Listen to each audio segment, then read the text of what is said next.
Akulah malam.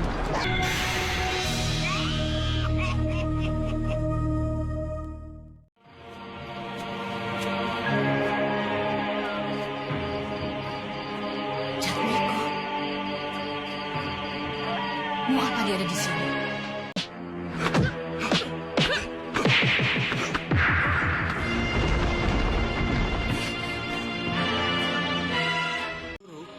Kami menemukan Mayang Sari Bagus. Di mana? di desa Gending.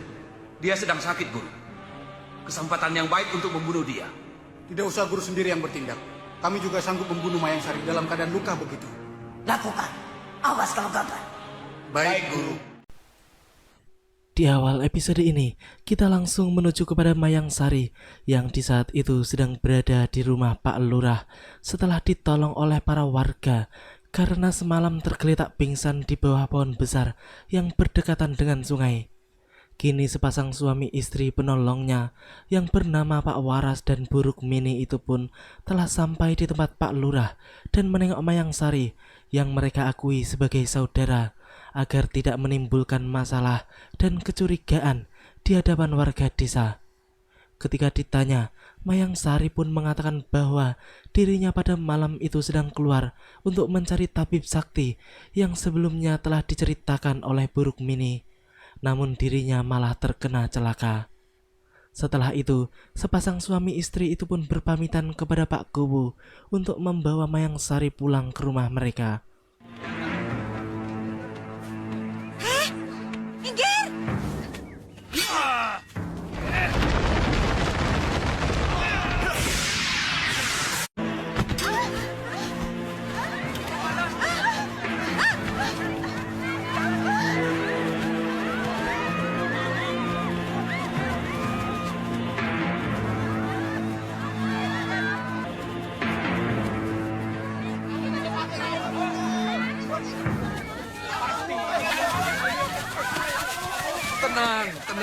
Tenang.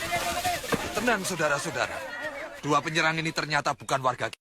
Kenapa menyerang Mayang Sari di tempat orang ramai? Dan siapa orang itu? Kenapa dia melindungi Mayang Sari dan membunuh kedua muridku? Mayang Sari yang baru keluar itu pun langsung diserang oleh murid-murid Mak Lampir. Namun ternyata di sana ada Bagus Sajiwo yang langsung memberikan perlindungan. Sebab pemuda itu merasa bersalah setelah semalam bertarung melawan Mayang Sari sehingga membuat wanita itu terluka cukup parah. Kini Mak Lampir pun marah-marah melihat kebodohan para anak buahnya yang akan melakukan pembunuhan di hadapan seluruh warga desa. Ia pun kemudian mencari tahu tentang siapa sebenarnya pemuda yang telah berani menolong Mayang Sari dan membunuh kedua muridnya itu dengan menyuruh para siluman bawahannya untuk meringkus Bagus Sajiwo. Sementara itu, Mayang Sari pun kini telah sampai di rumah Pak Waras dan mereka pun kemudian menyuruhnya untuk beristirahat sembari mereka mencarikan tabib yang bisa menyembuhkan penyakitnya. Di sisi lain, tampak Bagus Sajiwo yang sedang memikirkan Mayang Sari. Ia pun bimbang apakah ia harus menolong Mayang Sari ataukah tidak. Mayang Sari sedang sakit. Dia perempuan yang sombong. Tapi aku tidak tega melihat dia menderita sakit seperti itu. Nanti saja. Pada saat yang baik, aku akan menemui dia.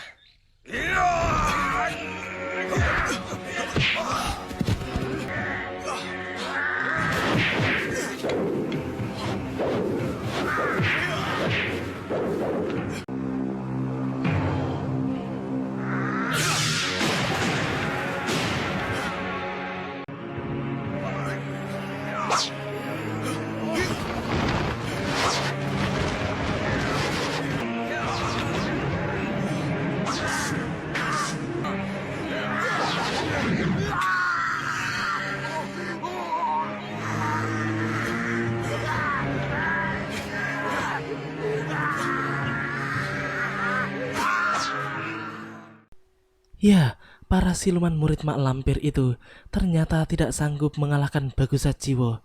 Mereka pun justru dapat dihancurkan oleh pemuda tersebut. Kini kita kembali lagi menuju rumah Pak Waras, di mana pada saat itu Nyai Rukmini pun sedang membicarakan tentang Mayang Sari dengan temannya. Ia pun menyuruh teman wanitanya itu untuk menemaninya setiap malam, sebab ia khawatir kalau yang melakukan pembunuhan di desa itu sebenarnya adalah Mayang Sari sendiri. Apalagi setelah melihat noda darah di bibir serta baju Mayang Sari yang seakan-akan wanita itulah yang telah membunuh warga desa mereka. Mayang Sari murid Malampir. Berarti Mayang Sari menganut aliran hitam. Apa maksudnya dia belajar ilmu setan? Dan siapa Malampir? Pemuda itu namanya Bagus Sajiwo. Hubungannya dengan Mayang Sari sebagai teman. Siapapun yang melindungi Mayang Sari harus aku singkirkan.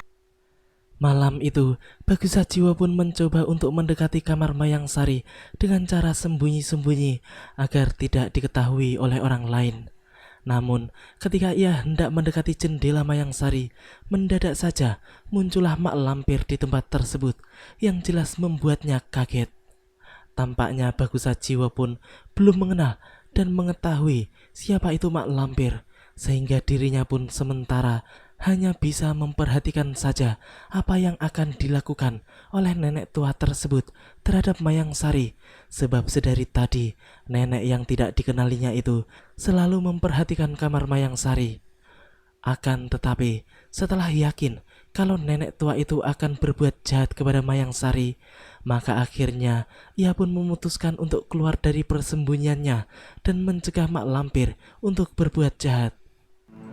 Siapa kau? Bagus Sajiwo. Ternyata masih muda. Apakah kau yang bernama Malampir? Ya, Mayang Sari muridku. Minggir, kalau kau masih ingin hidup. Mayang Sari temanku. Urusan kau dengan Mayang Sari, urusanku juga.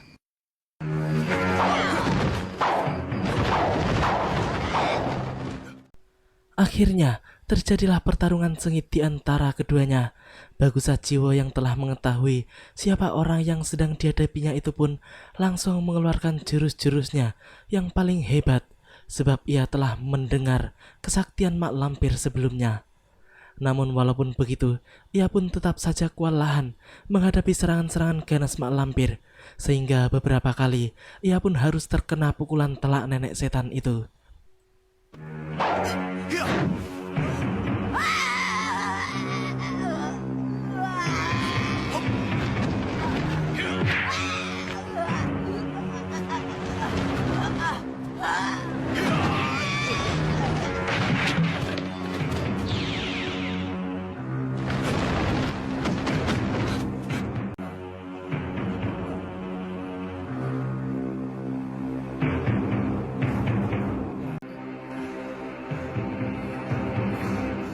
Kurang ajar. Pemuda itu memang licik. Hampir saja aku buta. Ya, mak lampir pun hampir celaka di tangan Bagus Sajiwo karena ia terkena bubuk racun yang bisa membutakan mata. Kini dedengkot aliran sesat itu pun sementara tidak mau lagi berurusan dengan pemuda tersebut, dan ia pun akan fokus terhadap rombongan Kyai Jabat yang akan selalu membayangi serta mengancam keselamatannya dan juga Grandong. Di sisi lain, tampak rombongan Kyai Jabat yang tengah berjalan ke arah selatan. Nyai Bidara pun kemudian memberitahukan kepada Farida kalau sebentar lagi mereka akan segera bertemu dengan rombongan Sembara, sebab ia merasa bahwa Farida agak goyah karena selalu memikirkan Sembara. Apa yang terjadi, Panglima? Seharian kita berputar-putar di tempat yang sama. Apakah Panglima merasa bingung? Benar, Pangeran. Kekuatan iblis telah memperdaya kemampuan saya, sehingga pandangan batin saya menjadi gelap. Panglima tahu sebabnya? Tahu, Pangeran. Panglima Kumbang pun menjelaskan kepada Sembara kalau sebenarnya kekuatan iblis pengikut mak lampir telah memperdaya mereka semua, sehingga mereka pun tersesat dan hanya berputar-putar di wilayah yang sama. Ajian Paningal milik sang Panglima pun tidak bisa digunakan karena kekuatan iblis dari 8 penjuru telah melindungi mak lampir, sehingga tidak bisa tertembus mata batinnya. Sembara pun kemudian bertanya tentang bagaimana cara membebaskannya supaya sang Panglima bisa kembali menggunakan ajian Paningal miliknya. Siapa kira-kira orangnya, Panglima? Akulah orangnya. Assalamualaikum Waalaikumsalam. Andika tentu Panglima Kumbang, bukan? Benar. Orang-orang menyebut saya Kiai Jamas. Ini pasti sembara. Datuk Rangga Sanga, Datuk Jampak, yang telah kehilangan putri kesayangannya. Ini pasti Basir yang perutnya selalu minta diisi. Iya, Mbah Kiai. Syarat ilmu. Untuk mencari mak lampir, setiap orang tidak bisa diam. Sepanjang saat harus selalu berhubungan dengan zat pengatur jagat. Kedatangan Kiai Jamas benar-benar memberikan pencerahan bagi mereka semua untuk bisa keluar dari belenggu iblis utusan mak lampir. Setelah memberikan petuah-petuah khusus, Kiai Jamas pun segera berlalu dari tempat itu. Di sisi lain, tampak sesosok siluman anak buah mak lampir yang bernama Balung Selawe melihat kawannya, si Gedeng Barong, sedang diikuti oleh Kalak Gondang di angkasa. Melihat semua itu, ia pun langsung paham kalau pasti Kalak Gondang bertujuan untuk mengetahui letak markas mak lampir.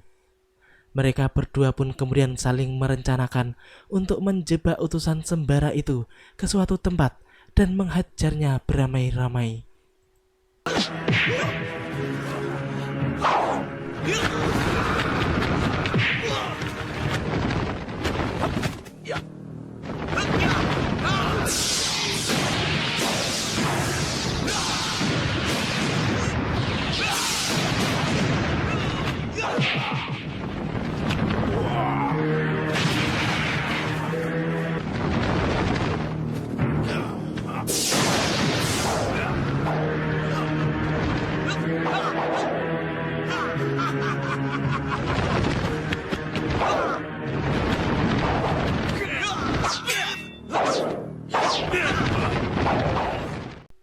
Ya, kali ini Kalak Gondang harus menghadapi dua lawan yang memiliki kemampuan yang tinggi. Kehadiran Balung Selawe tampaknya akan sangat berarti bagi Gedeng Barong yang baru saja dikalahkan oleh Kalak Gondang. Hal itu terbukti karena kali ini Kalak Gondang cukup kesulitan menghadapi keduanya secara bebarengan. Apalagi kemudian muncul satu lagi kawan dari mereka yang bernama Iblis Karanggompal. Hal itu jelas membuat Kalak Gondang menjadi sangat kerepotan dan tampak terdesak hebat. Hingga kemudian ia pun meminta bantuan kepada sembara. Tolong aku! Kalak Gondang. Cepat kemari! Tolong aku! Panglima tahu apa yang terjadi pada Kalak Gondang hingga dia minta tolong padaku.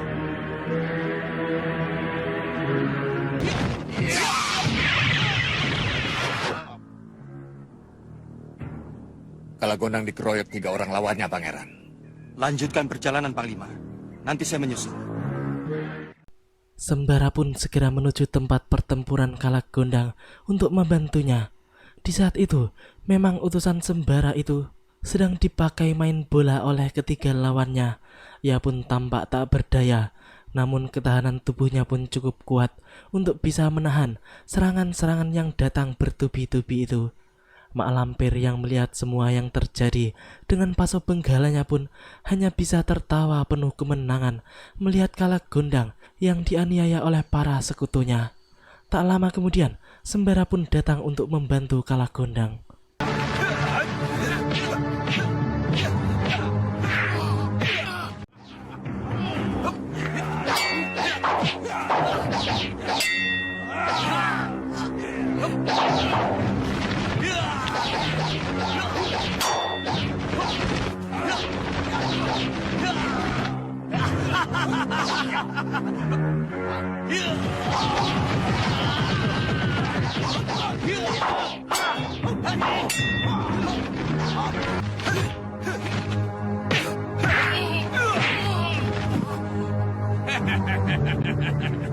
Terima kasih Gusti Kanjeng Majikan Doro Juragan.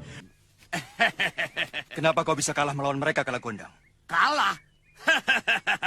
Nanti dulu Gusti Kanjeng Majikan Doro Juragan. Bagi Kalak Gondang tidak pernah mengenal sebutan kalah, cuma keteter.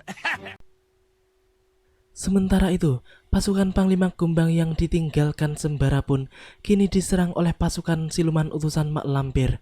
Dan tampaknya mereka kewalahan dibuatnya, sebab yang menyerang mereka bukanlah pasukan sembarangan, namun pasukan khusus pilihan Mak Lampir yang dianggap memiliki kemampuan tinggi. Panglima Kumbang yang merasa bahwa sudah tidak sanggup lagi untuk menghadapi lawan-lawannya pun kemudian meminta bantuan kepada Sembara yang baru saja selesai membantu Kalagondang.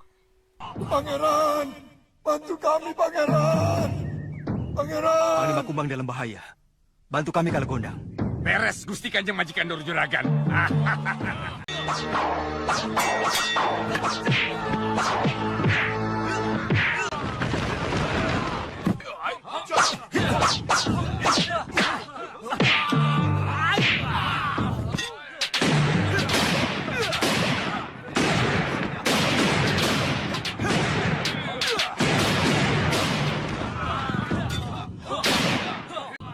Terima kasih, Pangeran. Tanpa kehadiran Pangeran, entah apa yang terjadi. Jangan begitu, Pak Panglima. Kan ada aku. Basir pun merasa tidak terima dengan Panglima Kumbang yang hanya menghaturkan terima kasih kepada Sembara. Ia pun iri dan merasa bahwa ia juga ikut andil dalam mengusir makhluk-makhluk setan tersebut. Dan seperti biasa, bukan Basir namanya kalau tidak ngelawak. Ia pun kemudian membuktikan omongannya bahwa ia bisa mengerjai makhluk siluman tersebut. Sembara, tolong aku Sembara. Kita kan teman Sembara. Apa deh? Sembara, aduh Sembara. Aduh, tolong cepat Sembara. Ini.